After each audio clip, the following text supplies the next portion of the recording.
Le matin commence dans une agitation étrange chez Patrick et Babette. Derrière l'apparente légèreté de leurs gestes, quelque chose de beaucoup plus sérieux se prépare.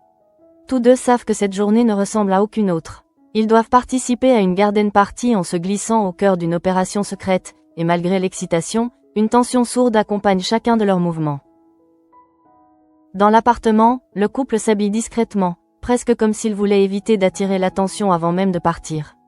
Patrick ajuste sa tenue avec une concentration inhabituelle, tandis que Babette observe son propre reflet avec un mélange d'impatience et d'incrédulité. Les voilà habillés sur leur 31, prêts à jouer un rôle qui pourrait les conduire bien plus loin qu'ils ne l'imaginent.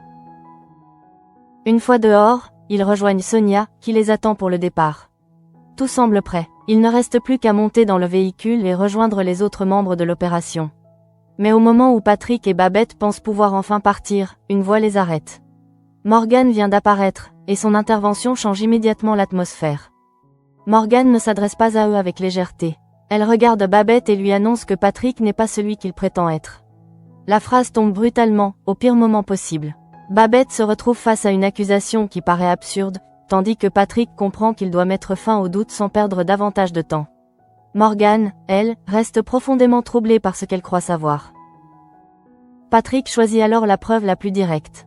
Il dévoile la cicatrice qu'il porte à l'épaule et la montre à Morgane, comme pour opposer quelque chose d'indiscutable à toutes les incohérences qui l'ont conduite jusque-là. Il lui affirme qu'il est bien Patrick, vivant, en chair et en os. Le geste devrait suffire, mais Morgane demeure perplexe, incapable de dissiper totalement son malaise. Babette observe la scène en silence. Quelques minutes plus tôt, elle se préparait à partir avec son mari pour une mission qui l'enthousiasmait presque. Désormais, le doute de Morgane vient ajouter une nouvelle couche d'étrangeté à cette journée. Pourtant, le temps presse. Patrick est là, devant elle, et ce qu'ils doivent accomplir ne peut pas attendre. Ils quittent finalement Morgane et reprennent leur route. Sonia conduit ensuite Patrick et Babette jusqu'à Franck. Là, l'excitation du départ laisse progressivement place à la rigueur de l'opération. Les deux agents préparent le couple avec précision. Caméra et micro doivent leur permettre de communiquer pendant toute la mission, sans éveiller les soupçons. Chaque dispositif devient une protection fragile, mais aussi le signe concret qu'ils vont désormais évoluer dans un environnement dangereux. Lorsque Patrick et Babette arrivent au centre nautique où se déroule la garden party, le décor pourrait presque leur faire oublier la menace. Les invités circulent, discutent et profitent de la réception, inconscients de la chasse silencieuse qui se déroule autour d'eux. Mais pour les deux époux, chaque visage devient une possibilité, chaque déplacement un indice potentiel, chaque rencontre un risque qu'il faut mesurer. Ils commencent donc à scruter les personnes présentes une à une. Babette se montre particulièrement attentive. Son regard balaie la foule, s'arrête sur certains visages, repart aussitôt. Elle sait que la mule se trouve peut-être tout près d'eux, parfaitement dissimulée derrière l'apparence banale d'un invité. Cette incertitude rend l'atmosphère plus oppressante à mesure que les minutes passent. C'est alors que Babette reconnaît une femme rousse. Ce visage lui rappelle immédiatement le Mistral, précisément le moment où la liste des agents secrets avait fuité. Cette coïncidence suffit à concentrer toute son attention. Dans une réception où personne ne doit savoir ce qu'il cherche réellement, le simple fait de reconnaître cette femme prend soudain la dimension d'un possible tournant. Patrick décide de l'aborder. Pour elle, il n'est pas Patrick Nebout. Il se présente sous l'identité de Sam Ferry, celle qu'il doit utiliser dans cette opération. Il s'approche avec suffisamment de naturel pour ne pas provoquer de méfiance, tout en gardant à l'esprit le rôle essentiel de sa montre. Si la femme est bien la mule, un signal devrait leur permettre de le comprendre.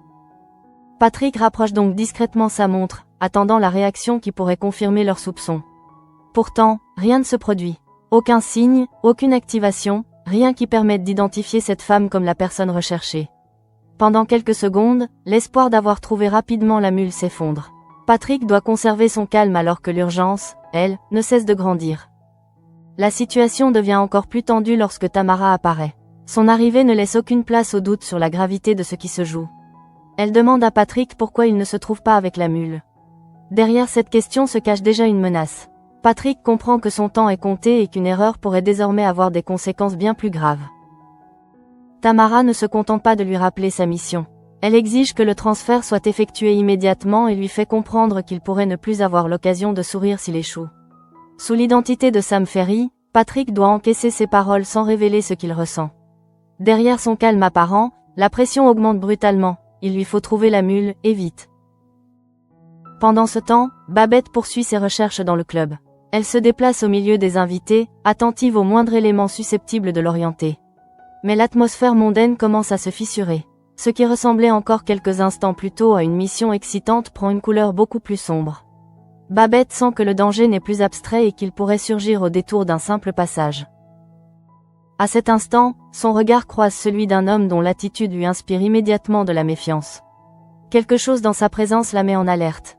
Babette ne cherche pas à jouer les héroïnes et prévient aussitôt Sonia et Frank qu'un individu particulièrement menaçant se trouve dans le club.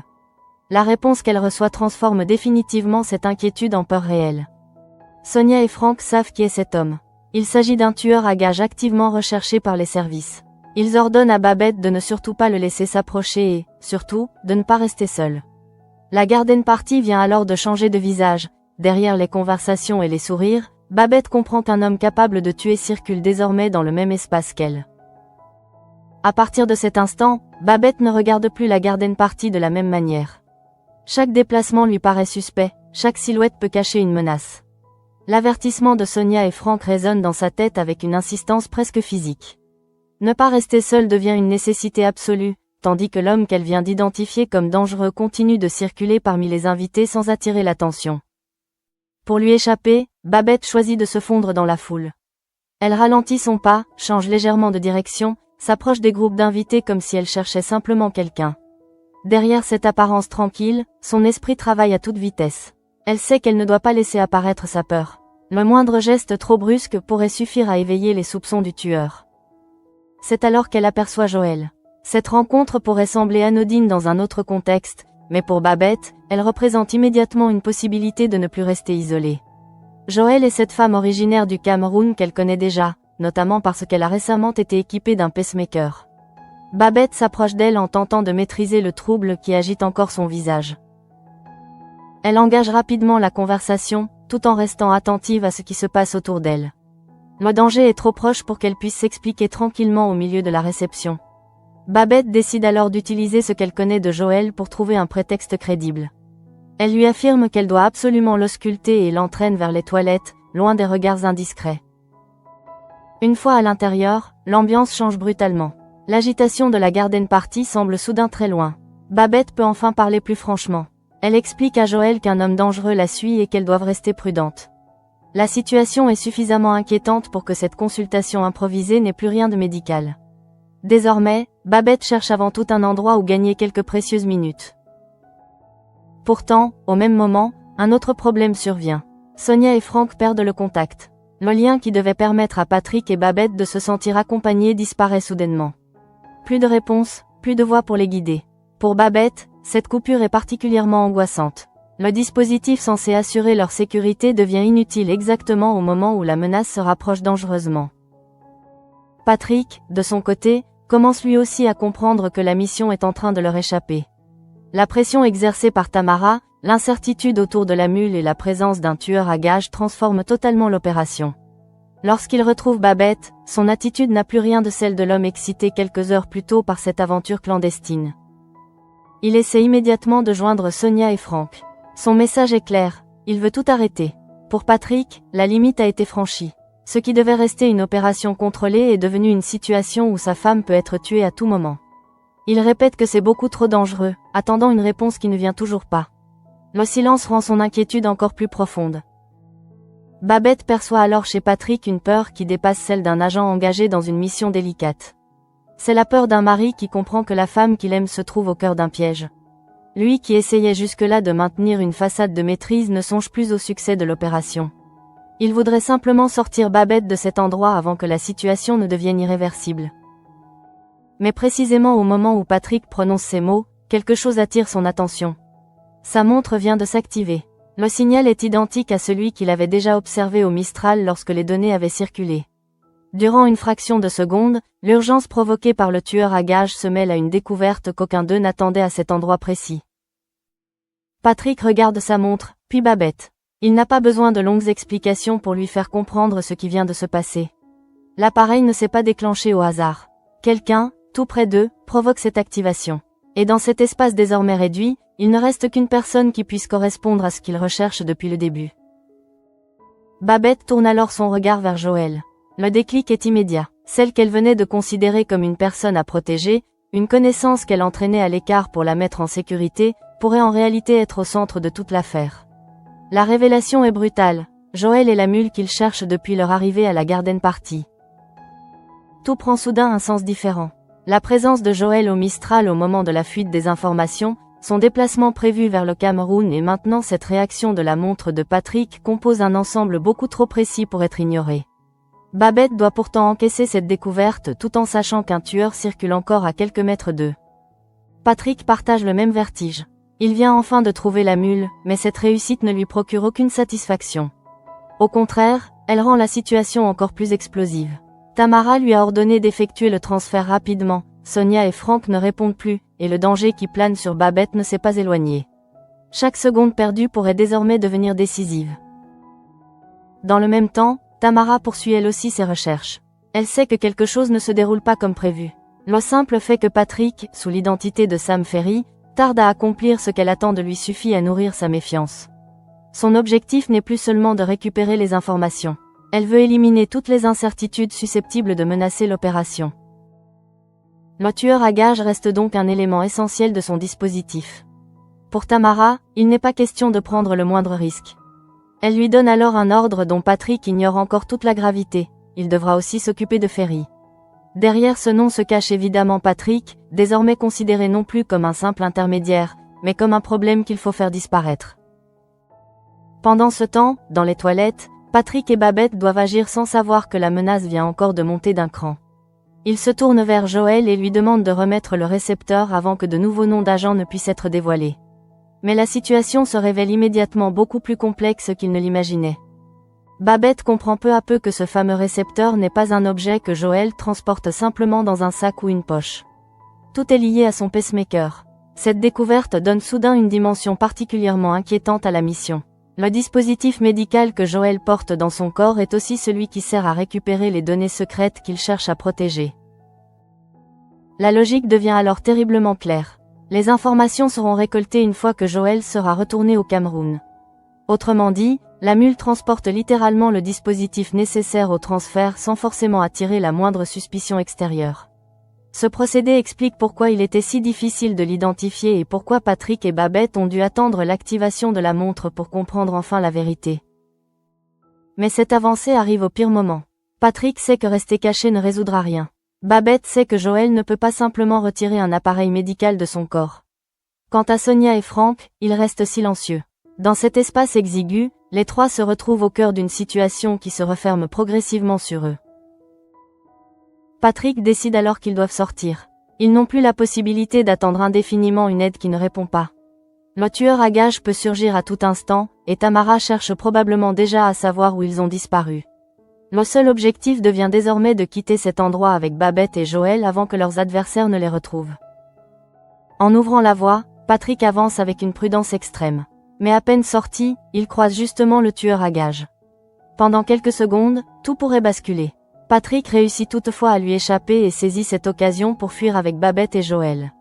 Leur mission n'est plus une infiltration, elle vient de se transformer en course pour leur survie. La fuite commence dans une confusion totale.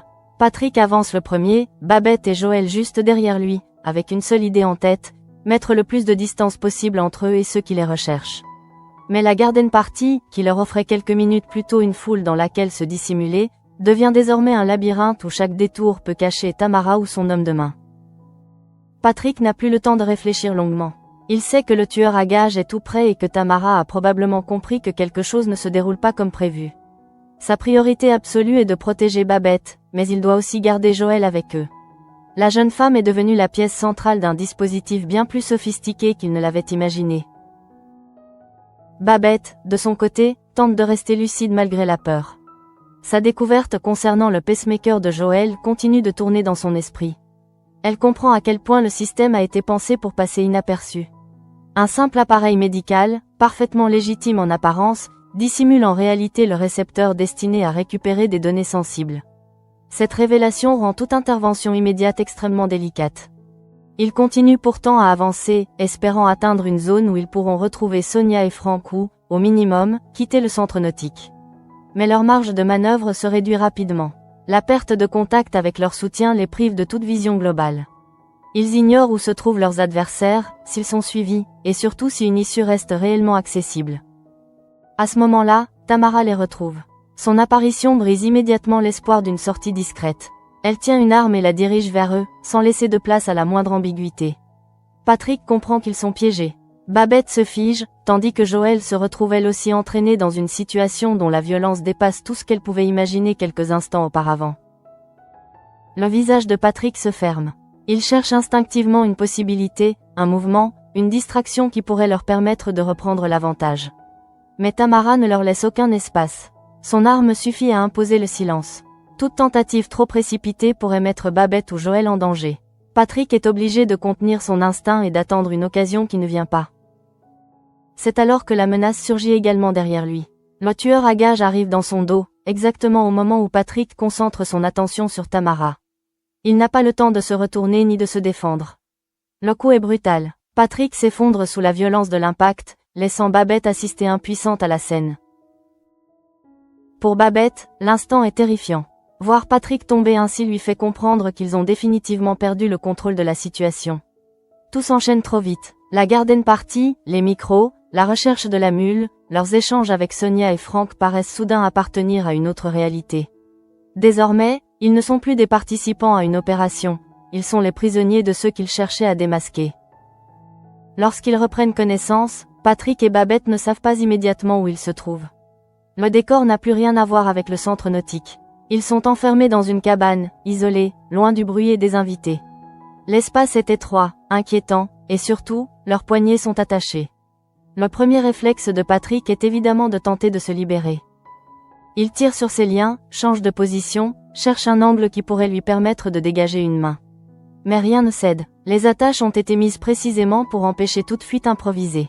À côté de lui, Babette essaie elle aussi de bouger ses poignets, avec le même résultat. Plus ils forcent, plus ils comprennent qu'ils ne sortiront pas simplement de là par leurs propres moyens. Patrick regarde Babette, et pour la première fois depuis le début de cette journée, il n'a plus aucun moyen de prétendre maîtriser la situation. Il voulait interrompre la mission lorsqu'il avait compris à quel point elle était dangereuse, mais il était déjà trop tard. Maintenant, ils se retrouvent enfermés ensemble, sans savoir où sont Sonia, Franck ni Joël. Cette absence de réponse le ronge. Patrick ignore ce qu'il est advenu de Joël après leur capture. Il ne sait pas non plus si leur dispositif de communication fonctionne encore. Le silence qui règne dans la cabane devient presque aussi inquiétant que leur lien. Chaque seconde semble confirmer qu'ils ont été volontairement placés dans un endroit où personne ne doit pouvoir les retrouver facilement. Babette, pourtant, commence à ressentir autre chose. Son malaise ne vient pas seulement de la peur ou de la violence qu'ils viennent de subir. Quelque chose dans l'air attire son attention. Son expérience médicale lui fait percevoir des signes qu'elle ne peut pas ignorer. Elle observe Patrick, puis leur environnement, et comprend progressivement qu'un danger invisible se trouve déjà avec eux.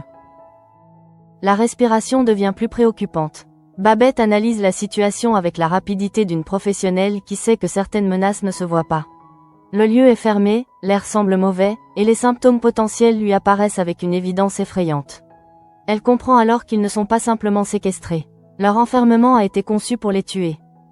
Babette annonce à Patrick ce qu'elle vient de comprendre, il respire du monoxyde de carbone. Le mot suffit à transformer la peur en urgence absolue.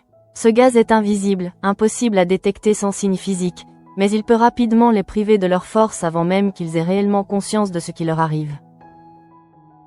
Patrick cesse immédiatement de lutter de manière désordonnée contre ces liens. Il regarde Babette, cherchant dans son visage une estimation qu'il préférerait ne pas entendre.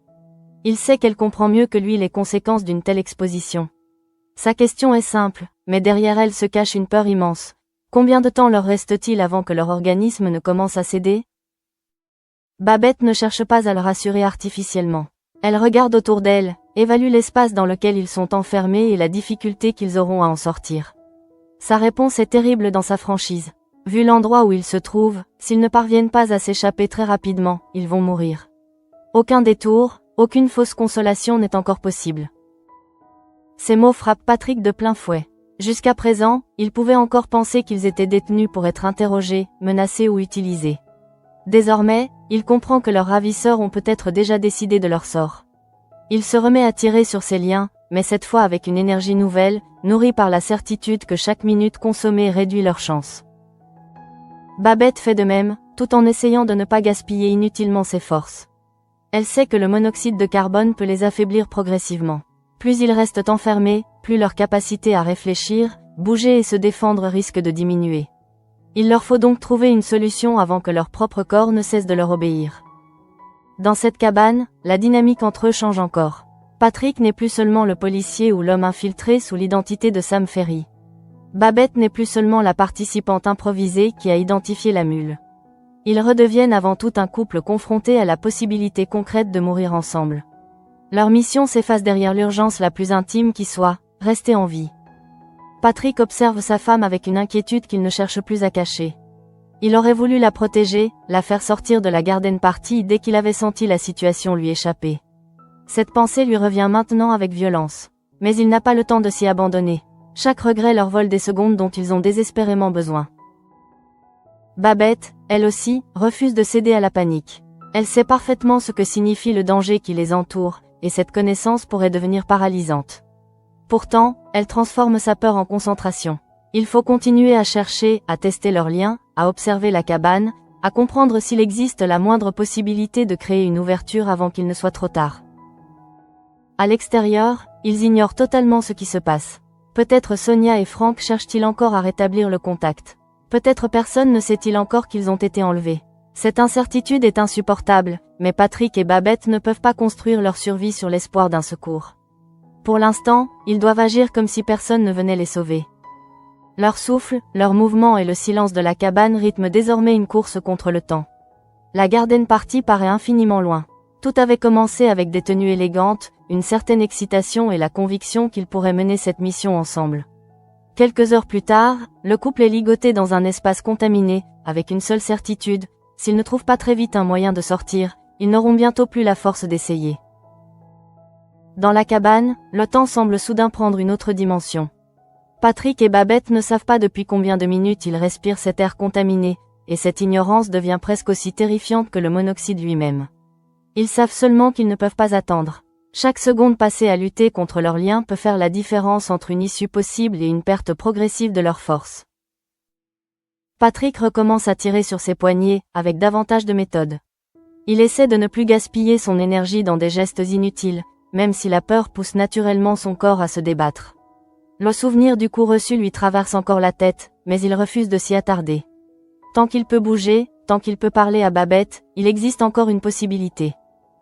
Babette surveille attentivement leur réaction physique. Elle sait que l'exposition au monoxyde peut troubler le jugement avant même que les victimes réalisent pleinement ce qui leur arrive. Cette connaissance rend la situation encore plus inquiétante.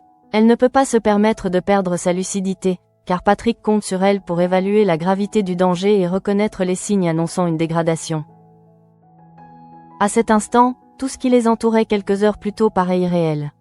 Le centre nautique, la musique, les invités élégants, les regards échangés au milieu de la foule semblent appartenir à une autre journée. Patrick et Babette étaient alors convaincus qu'ils pourraient encore contrôler les événements. Maintenant, ils ne possèdent plus rien, sinon leur capacité à réfléchir ensemble malgré la peur. Patrick regarde sa femme et comprend brutalement à quel point leur enthousiasme du matin était loin de ce qu'ils affrontent désormais. Lorsqu'ils avaient enfilé leurs vêtements de soirée, il y avait presque quelque chose d'excitant dans cette mission. Aujourd'hui, cette légèreté lui paraît douloureuse. Il aurait voulu savoir plus tôt ce qui les attendait, surtout avant d'entraîner Babette dans une opération aussi dangereuse. Mais Babette ne lui laisse pas le temps de se perdre dans la culpabilité. Ce n'est plus le moment de revenir sur leur décision. Leur seule priorité est de quitter la cabane. Elle lui rappelle, par son attitude plus que par de longues paroles, que la peur ne doit pas les séparer. Ils doivent rester attentifs l'un à l'autre, car leur survie dépend désormais de cette vigilance mutuelle. Pendant qu'ils continuent à chercher une issue, Patrick repense forcément à Joël. La dernière fois qu'il l'a vue, elle était avec eux, menacée par Tamara. Il ignore ce qui lui est arrivé après avoir été assommé. Cette absence d'information ajoute un poids supplémentaire. Joël est la mule, mais elle est aussi une femme prise au cœur d'une opération où son propre corps transporte le récepteur. Babette partage la même inquiétude. La découverte du pacemaker reste l'un des éléments les plus troublants de toute cette affaire. Joël ne portait pas simplement un objet compromettant qu'elle pouvait remettre à quelqu'un. Les données étaient liées à un dispositif médical implanté dans son organisme. Cette méthode expliquait à la fois la discrétion du transfert et la difficulté extrême de l'interrompre sans conséquence. Avant d'être capturés, Patrick et Babette avaient enfin compris comment tout fonctionnait. Mais cette avancée était arrivée trop tard pour leur permettre de reprendre le contrôle. Au moment même où le puzzle commençait à se reconstituer, Tamara et le tueur avaient refermé le piège. Cette ironie rend leur situation encore plus cruelle, ils détiennent désormais une vérité essentielle, mais pourraient mourir avant de la transmettre. Patrick tente encore d'entendre quelque chose derrière les parois de la cabane. Le moindre bruit extérieur pourrait indiquer une présence, une porte, une possibilité d'aide. Mais rien de suffisamment clair ne leur permet de comprendre où ils sont. Leur isolement semble volontairement total. Ceux qui les ont enfermés ici ont manifestement voulu qu'ils disparaissent sans pouvoir appeler ni attirer rapidement l'attention. Le silence oblige Patrick à envisager le pire. Tamara avait déjà montré qu'elle n'hésitait pas à le menacer lorsqu'elle croyait parler à Sam Ferry. Il comprend maintenant que son identité d'emprunt ne le protégeait absolument pas. Il était devenu, aux yeux de leurs adversaires, un élément gênant. La présence du tueur à gages montre jusqu'où ils étaient prêts à aller pour éliminer les risques. Babette ressent également le poids de cette réalité. Elle avait vu cet homme dans la garden party avant même de connaître son identité, et son instinct lui avait immédiatement signalé le danger. Lorsque Sonia et Frank lui avaient appris qu'il s'agissait d'un tueur recherché, elle avait compris qu'il n'était plus dans une simple mission d'observation. Mais elle n'imaginait pas encore qu'il serait bientôt ses cibles. Tout s'est ensuite accéléré, sa fuite parmi les invités, sa rencontre avec Joël, leur retrait dans les toilettes, la perte de communication puis l'arrivée de Patrick.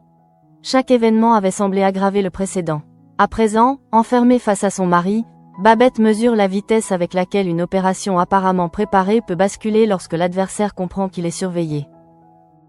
Pour Patrick, le moment où sa montre s'était activée reste également gravé dans sa mémoire. Il venait d'annoncer qu'il voulait arrêter l'opération, convaincu qu'ils avaient déjà pris trop de risques. Et c'est précisément à cet instant que la réponse qu'il cherchait depuis le début était apparue. Joël était la mule. La découverte les avait retenus quelques minutes supplémentaires dans un piège déjà en train de se fermer. Cette révélation avait pourtant une importance capitale. Si les noms de nouveaux agents étaient récupérés grâce au dispositif dissimulé dans le pacemaker, les conséquences pouvaient dépasser largement leur propre sort. Babette le savait, Patrick aussi. C'est pourquoi, malgré son désir de protéger sa femme, Patrick n'avait pas pu simplement tourner le dos à Joël et quitter les lieux comme si rien ne s'était passé. Dans la cabane, cette responsabilité n'a pas disparu, mais elle entre désormais en conflit avec une urgence plus immédiate. Patrick et Babette doivent d'abord survivre. S'ils perdent connaissance ici, aucune information ne pourra être transmise, aucune explication donnée et personne ne saura peut-être comment la mule transportait les données. Leur survie devient donc aussi une condition pour que leur découverte puisse encore servir. Babette tente de garder son souffle aussi calme que possible. Elle sait que la panique ne ferait qu'accélérer leurs efforts et augmenter leur consommation d'oxygène. Pourtant, demander à son corps de rester calme alors qu'elle sait qu'un gaz mortel les entoure relève presque de l'impossible. Elle doit lutter contre son instinct, tout en surveillant Patrick qui continue obstinément à tester ses liens. Patrick, de son côté, se nourrit de la présence de Babette. Tant qu'elle lui répond, tant qu'il peut entendre sa voix, il refuse d'imaginer la suite. Mais il sait aussi qu'ils ne peuvent pas se contenter d'espérer. Il faut continuer à chercher une faiblesse dans leurs attaches, un mouvement possible, n'importe quoi qui leur permette de gagner quelques centimètres vers une issue. Le contraste avec le début de la journée devient alors presque insupportable. Ce matin-là, ils étaient deux époux surexcités par une mission hors du commun, prêts à jouer les détectives au milieu d'une réception mondaine. Maintenant, la moindre respiration rappelle à Babette qu'ils se trouvent dans un piège mortel. Ce qui devait être une aventure commune s'est transformé en lutte contre une menace invisible. Et pourtant, malgré la peur, aucun des deux ne renonce. Patrick continue à tirer sur ses liens. Babette continue à analyser ce qu'elle ressent et à surveiller son mari. Ils savent parfaitement que le temps joue contre eux. Mais tant qu'ils restent conscients, leur instinct refuse d'accepter cette cabane comme une fin. Ils cherchent encore, parce qu'abandonner reviendrait à offrir la victoire à ceux qui les ont enfermés. Dans cette cabane devenue leur prison, Patrick et Babette comprennent qu'ils n'ont désormais plus aucune marge d'erreur. Le monoxyde de carbone continue de se répandre silencieusement autour d'eux, sans bruit, sans odeur, sans avertissement visible. Cette menace invisible rend leur situation encore plus angoissante. Ils doivent continuer à lutter, alors même qu'ils savent que leurs forces peuvent diminuer progressivement sans qu'ils puissent réellement mesurer le temps qu'il leur reste. Patrick refuse pourtant de se laisser envahir par la peur. Il tire encore sur ses liens, cherche à déplacer ses poignets, tente de trouver la moindre faiblesse dans ce qui le retient. Chaque mouvement lui coûte davantage d'énergie, mais rester immobile lui paraît impossible. À quelques centimètres de lui, Babette fait le même effort, consciente que le gaz pourrait bientôt rendre leurs gestes moins précis et leurs pensées plus confuses. Le regard qu'ils échangent suffit à résumer tout ce qui s'est passé depuis le matin. Quelques heures auparavant, ils quittaient leur appartement habillés avec élégance, presque grisés par l'idée de participer ensemble à cette mission secrète. Ils pensaient entrer dans un jeu dangereux mais maîtrisé. Ils se retrouvent maintenant ligotés, isolés et confrontés à la perspective terrifiante de ne jamais pouvoir rentrer chez eux. Patrick repense malgré lui au moment où Morgan les avait arrêtés avant leur départ. Son inquiétude lui semblait alors presque déplacée par rapport à l'urgence de leur mission. Il avait montré sa cicatrice, affirmé qu'il était bien vivant, tenté de mettre fin à cette incompréhension avant de rejoindre Sonia et Frank. À présent, cette phrase sur le fait d'être vivant prend une résonance particulièrement cruelle. Babette se souvient elle aussi de cette scène, mais elle refuse de laisser ces images devenir des pensées d'adieu. Elle sait qu'ils doivent rester concentrés sur ce qu'ils peuvent encore faire. Son expérience médicale lui impose une lucidité parfois douloureuse. Elle connaît suffisamment le monoxyde de carbone pour comprendre qu'ils ne peuvent pas simplement attendre qu'un secours hypothétique les retrouve. Le problème, c'est qu'ils ignorent totalement si Sonia et Frank savent où ils se trouvent. Leur communication s'était brutalement interrompue à la garden party. À partir de ce moment, Patrick et Babette avaient dû prendre toutes leurs décisions seuls. Désormais, ils ne savent même pas si leurs collègues ont compris qu'ils ont été capturés, ni s'ils disposent d'un quelconque moyen de les localiser. Cette incertitude pousse Patrick à lutter encore davantage. Il ne veut pas dépendre uniquement d'un éventuel secours extérieur. Il sait pourtant que leurs ravisseurs ont pris soin de les attacher suffisamment fermement pour empêcher une fuite facile. Le simple fait que du monoxyde de carbone soit présent dans la cabane montre que leur enfermement n'a rien d'improvisé. Quelqu'un a voulu que leur temps soit limité. Babette comprend exactement la même chose. Tamara et le tueur à gages ne les ont pas seulement éloignés de la garden party pour gagner du temps. Tout indique qu'ils ont voulu supprimer un problème. Patrick et elle ont découvert l'identité de la mule, compris le rôle du pacemaker de Joël et découvert le mécanisme utilisé pour transporter les informations sensibles. Ils en savent désormais beaucoup trop. Cette pensée les ramène immédiatement à Joël. Son sort reste totalement inconnu. Babette revoit encore son visage lorsqu'elle l'avait entraîné dans les toilettes, persuadée au départ qu'elle devait simplement la protéger d'un homme dangereux. Quelques minutes plus tard, sa vision de Joël avait totalement changé lorsqu'elle avait compris que cette femme était précisément celle qu'il cherchait depuis le début. Le paradoxe reste vertigineux. Joël n'avait pas été identifié grâce à un comportement suspect ou à un échange compromettant. C'est la montre de Patrick qui avait révélé sa proximité avec le dispositif. Lorsque celui-ci s'était activé, Babette avait immédiatement compris que le pacemaker récemment implanté n'était pas un détail médical secondaire. Il était au cœur même du transfert des informations. Pour Babette, cette découverte reste particulièrement troublante parce qu'elle mélange deux univers qui devraient rester totalement séparés. Un dispositif destiné à maintenir la santé d'une patiente sert aussi de moyen pour transporter des données secrètes. Tant que Joël n'était pas retourné au Cameroun, le processus n'était pas encore achevé. Mais cette information pourrait ne servir à rien si Patrick et elle disparaissaient dans cette cabane. Patrick se rappelle alors son propre changement d'attitude à la garden party. Au début de l'opération, il voulait réussir la mission. Lorsqu'il avait appris la présence du tueur à gages et compris que Babette était directement exposée, cet objectif avait cessé d'être prioritaire. Il avait demandé l'arrêt immédiat de toute l'opération. Pour lui, aucun renseignement ne justifiait de risquer ainsi la vie de sa femme. Mais le silence de Sonia et Frank avait rendu cette décision impossible à coordonner. Puis sa montre s'était activée au pire moment, les obligeant à comprendre enfin ce qu'ils avaient sous les yeux. Le hasard avait presque semblé cruel. Exactement quand Patrick voulait partir, ils avaient découvert la seule information capable de transformer toute l'enquête. Quelques minutes plus tard, leur propre survie devenait l'enjeu principal. Babette observe Patrick continuer à se débattre et s'en monter une peur différente. Elle ne veut pas seulement sortir de cette cabane. Elle veut qu'il conserve ses forces. Elle sait que l'exposition peut progressivement les ralentir et leur faire perdre en lucidité. Leur volonté ne suffira pas éternellement si le gaz continue à agir. C'est précisément cette connaissance qui rend chaque minute plus oppressante. Patrick lui demande encore comment elle se sent, comme s'il pouvait mesurer le danger uniquement à travers elle. Malgré sa propre inquiétude, son premier réflexe reste tourné vers Babette. Elle répond sans dramatiser davantage, car la situation l'est déjà suffisamment. Elle préfère qu'ils restent concentrés sur leur objectif commun. Ils doivent sortir, et ils doivent le faire avant de commencer à ne plus pouvoir réfléchir correctement. Ce face-à-face au bord du danger révèle ce qui les unit réellement. Toute la dimension presque ludique de leur aventure du matin a disparu. Il ne reste plus le couple, la confiance construite entre eux et cette volonté de ne pas laisser l'autre céder. Patrick cherche une solution parce que Babette est là. Babette reste lucide parce que Patrick compte sur elle. Pendant ce temps, la menace qui pèse sur eux continue de progresser sans qu'ils puissent la voir. Aucun bruit spectaculaire ne vient annoncer le danger. C'est justement ce silence qui rend la situation si terrifiante. Le monoxyde de carbone ne leur offre aucun signe extérieur contre lequel se battre. Leur ennemi se trouve simplement dans l'air qu'ils respirent à chaque seconde. Babette repense alors aux mots qu'elle vient elle-même de prononcer. Si personne ne les sort rapidement de cet endroit, ils vont mourir. Ce n'était ni une exagération ni une phrase destinée à effrayer Patrick. C'était un constat médical, froid et précis. Elle aurait voulu pouvoir lui donner davantage d'espoir, mais elle sait que mentir ne leur apporterait rien. Patrick reçoit cette vérité comme un ordre de ne pas abandonner. Il continue donc à chercher, même si ses mouvements deviennent plus difficiles. Il refuse que Tamara ait le dernier mot, refuse que le tueur qui l'a frappé derrière la tête décide de la manière dont cette histoire doit se terminer.